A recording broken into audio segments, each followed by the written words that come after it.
Assalamualaikum warahmatullahi wabarakatuh.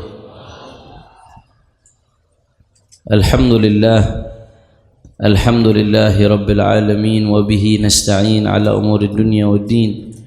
Allahumma fassalli wa sallim wa barik wa karrim wa majjid wa azzim ala sayyidina wa habibina wa syafi'ina wa nuri qulubina Muhammad الفاتح لما أغلق والخاتم لما سبق ناصر الحق بالحق والهادي إلى الصراط المستقيم وعلى آله وصحبه حق قدره ومقداره العظيم يا الله يا عليم أما بعد. Yang sama-sama kita hormati dan kita muliakan guru kita bersama Al-Habib Ali Ridha Ibn Al-Habib Al-Walid Idrus bin Hashim Al-Attas Al-Faqih. Begitu juga saudara beliau Al-Habib Alawi dan segenap partit yang hadir di sini, Ustaz Abdul Razak, Ustaz Sapari, dan semuanya tidak saya sebutkan satu persatu tanpa mengurangi rasa hormat saya kepada beliau semua. Khusus tamu istimewa dan tamu istimewa kita semua yang hari ini bisa datang ke tempat ini, Al-Ustadz Gus Muhammad Fuad Abdul Wafi, yang alhamdulillah ini dadakan. Semalam ketemu sama beliau di pengajian Habib Ahmad bin Shalih Al-Attas. Habib, saya tanya, Habib, Gus besok kosong apa enggak Gus? Kosong Habib sehari. Oh ya akhir ente ikut aneh keliling. Jadi hari ini beliau keliling ikut saya di pengajian-pengajian rutinan. Tadi pagi di Kebayoran Baru pengajian ibu-ibu, sekarang di Poltangan, habis maghrib di Darul Mustafa, kemudian nanti malam di Cipinang.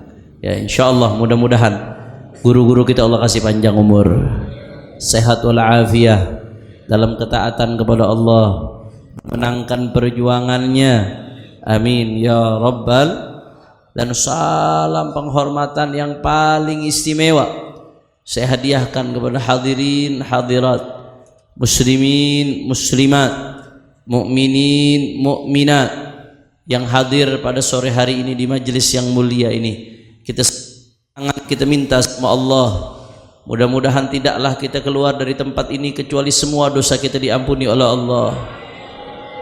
Yang sakit Allah angkat penyakitnya, penyakit zahir, penyakit batin, semuanya dibersihkan oleh Allah. Semua yang hadir diqabul hajat-hajatnya, dibahagiakan dari dunia sampai akhiratnya, amin ya rabbal alamin. Habail kiram, melanjutkan sedikit saja kajian kita Al-Atiyah Al-Haniyah. Setelah ini biar Gus Wafi yang bicara. Kalau saya udah tiap bulan, Gus Wafi sekali-sekali.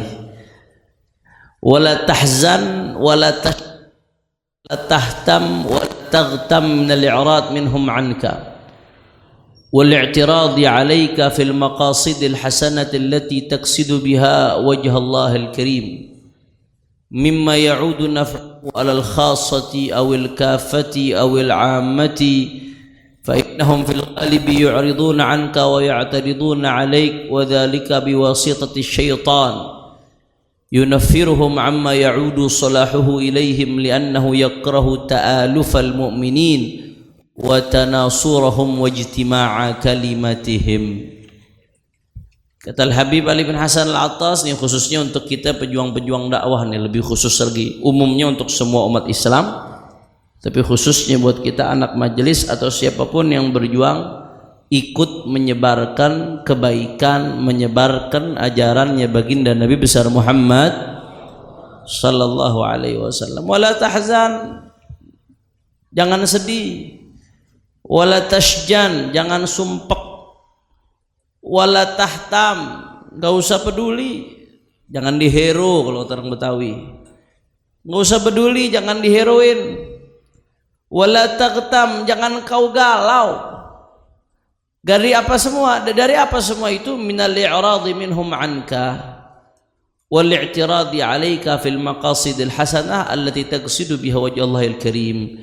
Ya, kalau ketika niat baik karena Allah, entah nolong orang kah, entah nasihati orang kah, engkau mengulurkan tangan kepada orang kah, tahu-tahu malah berpaling, tahu-tahu orang itu nggak mau denger, tahu-tahu orang itu malah lebih-lebih membalas dengan keburukan. Nggak usah sumpah, kata Ali bin Hasan, nggak usah sumpah, nggak usah pusing itu. Khususnya mimma ya'udu naf'uhu 'alal khassa awil kafati awil 'amah, atau kamu kasih dia sesuatu yang bermanfaat buat dirinya atau buat banyak orang. Kalau ada yang berpaling, nggak mau dengerin, cuek, atau bahkan membalas dengan keburukan, nggak usah kamu ambil pusing, kata beliau. Nggak usah disumpekin. Fa innahum fil ghalibi yu'riduna 'anka wa ya'tariduna 'alaik wa dzalika biwasitati syaitan. Karena biasanya kalau ada yang berpaling dari kamu atau ada yang membantah kamu ketika kamu ajak baik, biasanya itu kerjaannya setan. Itu digoda setan dia. Apa sih kerjaan setan? Yunafirhum amma ya'udu salahuhu ilaihim. Setan itu bikin orang supaya jauh dari apa-apa yang bermaslahat buat mereka. Kalau ada yang bisa bikin bawa kebaikan tuh setan pasti bagaimana caranya nih orang jauh dari kebaikan. Karena yang namanya setan itu li'annahu yakrahu ta'alufal mu'minin. Setan itu nggak demen kalau orang yang beriman akur. Watanasurahum. Setan itu nggak demen kalau orang beriman itu saling menolong satu sama lain. Wajtima'a kalimatihim. Setan itu paling kagak demen kalau orang beriman bersatu. Nah, makanya setan bakal ulama nasehatin seniman misalkan, dinasehatin. Yang namanya ulama kan dinasehatin orang, apalagi sesama muslim aja. Wa tawasau bil haqqi wa tawasau bisabr, apalagi ulama. Ada seniman dinasehatin, mau dinasehatin, siapa lu nasehatin gua? Nah, itu kalau kata Habib Ali bin Hasan yang begitu jangan dibikin sumpah, jangan, nggak usah dibikin pusing. Ibaratnya nih ya, ibaratnya saya kasih contoh. Ente sakit nih lagi meriang. Anda datang bawa obat. Begitu Anda datang bawa obat, bye-bye, Anda bawain air hangat, Anda bawain obat, biar ente hilang nih meriangnya nih, biar sembuh. Begitu Anda bawain obat ke ente mencak-mencak, mau ngapain lo bawain obat buat gua? Puak, ditepok tangan kita. Airnya ditumpahin. Saya mau tanya, yang rugi yang ngebawain apa yang nolak? Yang nolak. Yang ngebawain udah punya niat baik, niatnya untuk Allah, dia tulus mau nolong. Tahu-tahu ditolak mentah-mentah. Lah lu yang sakit. Orang bawain baik-baik, lu tolak. Yang rugi dia. Ente yang ngebantuin gak rugi. Allah udah catat upaya ente. Allah udah catat usaha ente. Jangankan udah mulai upaya, baru niat baik aja udah dicatat sama Allah Ta'ala. Apalagi udah mulai berusaha, apalagi udah mulai berupaya, tahu-tahu ditolak, dibegituin. Gak usah sedih, gak usah sumpek, gak usah. Jelas atau tidak? Karena pada hakikatnya kamu udah dapet, tapi rugi. Nah dia nolak kan. Lalu di Al-Quran di surat Kahfi itu Allah Ta'ala pernah mengatakan fala'allaka bakh'un nafsaka ala atharihim min lam yu'minu bihadzal hadithi asafa inna ja'iluna ma 'alaiha sa'idan juruza ila akhir al-ayah. Fala'allaka bakh'un nafsaka ala atharihim in lam yu'minu bihadzal hadithi asafa. Apa lanjutan ayatnya? Astaghfirullahaladzim. Padahal Kahfi kita sering baca. Begitu kalau kadang begitu dibutuhin ngeblank gitu. Allah minasyaitan. Ala kulli hal. Inti daripada ayat itu, Nabi Muhammad SAW saat itu ngedakwahin kufar Quraisy. Nabi datang, kufar Quraisy ini masih banyak yang jadi penyembah berhala, masih banyak yang musyrik. Nabi dakwahin mereka. Buat siapa? Apakah Nabi yang untung? Kagak. Mereka ikut atau mereka nggak ikut, Nabi nggak tambah tinggi derajatnya, karena derajat Nabi udah tinggi, Udah nggak ada yang ngalahin derajat Nabi. Tapi Nabi dakwain mereka sampai Nabi rela berdarah-darah, rela dicaci, dimaki, dihina, difitnah, mau dibunuh, sampai Nabi hijrah. Tujuannya buat siapa? Buat umatnya. Begitu ada umatnya orang kufar Quraisy yang diajak beriman tapi kagak mau beriman. Apa yang terjadi? Yang rugi Nabi apa mereka? Mereka. Derajat Nabi tetap tinggi. Allah berbilang dalam Al-Quran, "Fala'allaka bakhi'un nafsaka 'ala atharihim in lam yu'minu bihadzal hadithi." Asafa. Pernah Nabi sumpek luar biasa. Jadi Nabi ini saking sayangnya sama umatnya, sampai-sampai coba diperhatikan, fokus, diperhatikan. Nabi saking sayangnya sama umatnya, sampai-sampai ketika itu tuh Nabi ke bawah sumpek. Gara-gara ada orang-orang yang nolak diajak beriman nih, Nabi ke bawah sumpek luar biasa. Saking sumpeknya Nabi tuh udah luar biasa dah Nabi. Sumpeknya Nabi bukan karena nggak beriman dengan ketetapan Allah, bukan.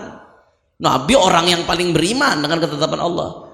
Tapi sumpeknya Nabi karena saking sayangnya sama umatnya. La arda wahidun min ummati finnar. Nabi nggak ridho barang satu aja umat Nabi di neraka, Nabi nggak ridho. Nabi tuh pengennya umatnya masuk surga semua. Mudah-mudahan kita termasuk yang masuk surga dan nggak ngecewain Nabi. Maka satu aja umat Nabi di neraka, itu yang bikin Nabi sakit, yang bikin Nabi sumpah. Nah, Nabi tuh begitu ada yang diajak beriman sama Nabi, dia nggak beriman, Nabi sumpah, "Fala'allaka bakhi'un nafsaka 'ala atharihim in lam yu'minu bihadzal hadithi asafa." Saking sumpahnya Nabi tuh, rasa sumpah itu sampai membahayakan Nabi.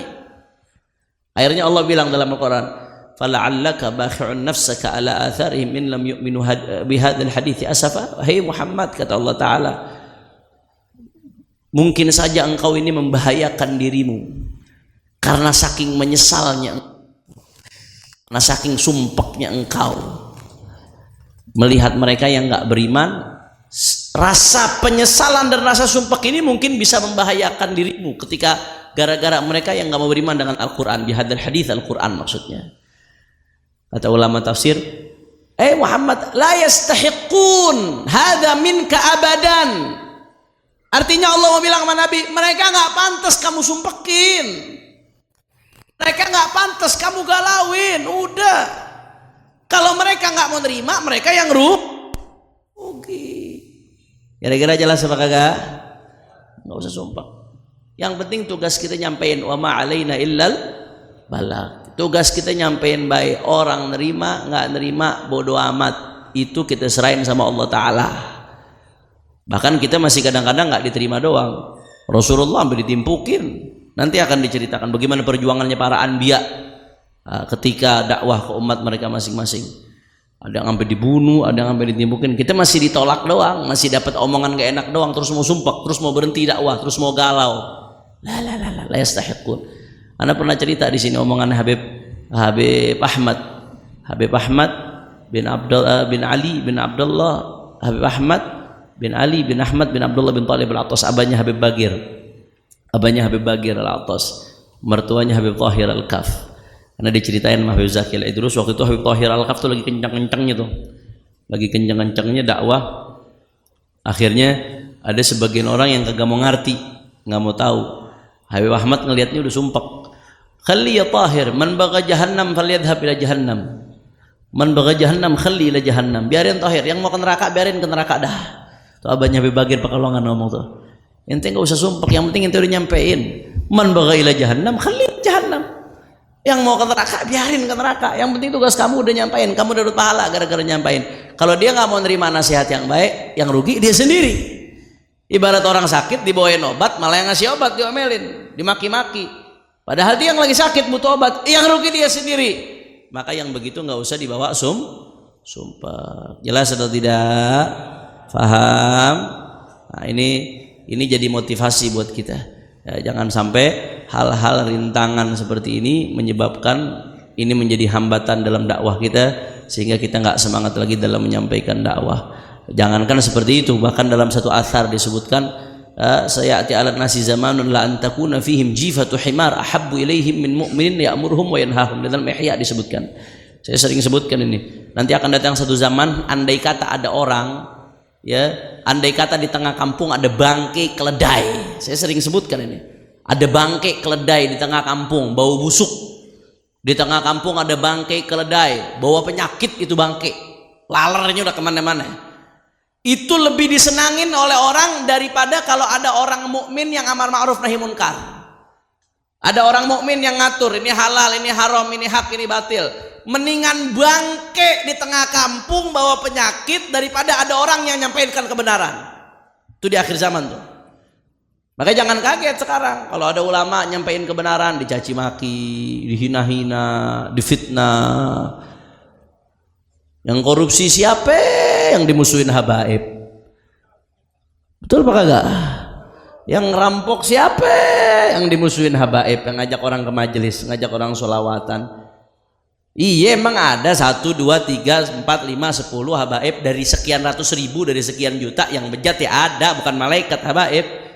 Tapi masa gara-gara setingkah segelintir orang habaib semuanya mau ente musuhin? Habaib emang pernah ngapain sama ente?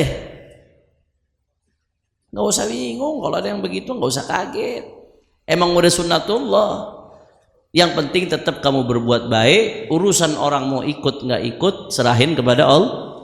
Yang penting kamu tetap mau nyampein yang hak itu hak, batil itu batil.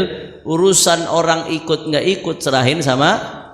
Yang penting ente sampaikan ini halal, ini haram, ini sah, ini enggak sah, ini bener, ini kagak, dengan cara yang hikmah wal mau'izatil hasanah. Urusan orang mau ikut enggak ikut serahin sama Allah. Kalau ada orang ngajak kebaikan kemudian ditolak mentah-mentah, yang ngajak kebaikan tetap untung walaupun ditolak. Kenapa diuntung? Dia udah dapat pahala dari Allah. Dan yang nolak tetap rugi walaupun seolah-olah dia gagah. Kenapa? Karena dia makin ngejauh dari surganya Allah Subhanahu wa taala. Saya nggak panjang-panjang pada kesempatan kali ini karena kita ketemu setiap bulan insyaallah. Jadi saya nggak perlu panjang-panjang. Nah, kita minta kepada guru kita Gus Wafi, kenalkan nama Gus Wafi? Kenal, apalagi ini artisnya Nabawi TV sekarang ini. Lagi banyak beliau sama Ading sama Isa. Ngobrol sama Ading sama Isa Gus Wafi. Luar biasa. Dan juga di Banten ini beliau datang ke Banten, imatnya kabur dari Banten waktu itu. Gus Wafi ini selamat datang di dunia kebenaran. Ini saja. Assalamualaikum warahmatullahi wabarakatuh.